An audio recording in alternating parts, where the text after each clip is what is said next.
सोबत माजी मंत्री आणि भारतीय जनता पार्टीचे आमदार सुधीर मुनगंटीवार आहेत.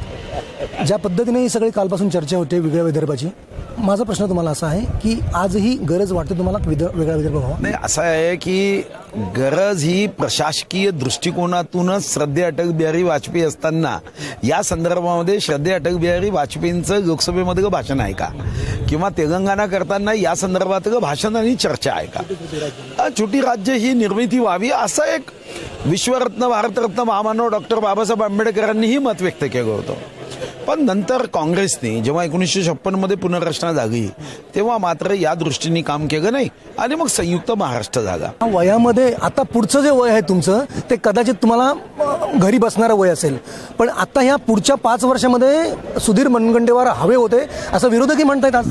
नाही, विरोधक काय म्हणतात हे माझ्यासाठी महत्वाचं नाही. आमच्या नेते जे सांगतील ते करायचं, ही शिस्त असणाऱ्या पक्षातून मी आलो आहे.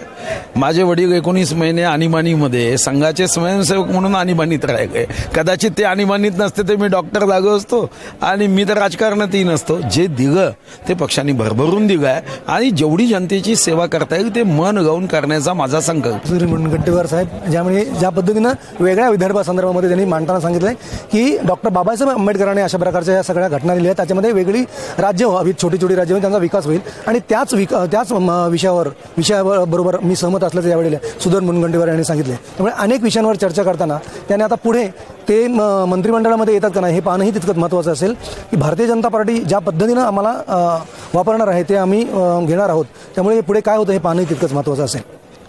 संतोष कडलकसह प्रमोद पाटील, LS मराठी, नागपूर.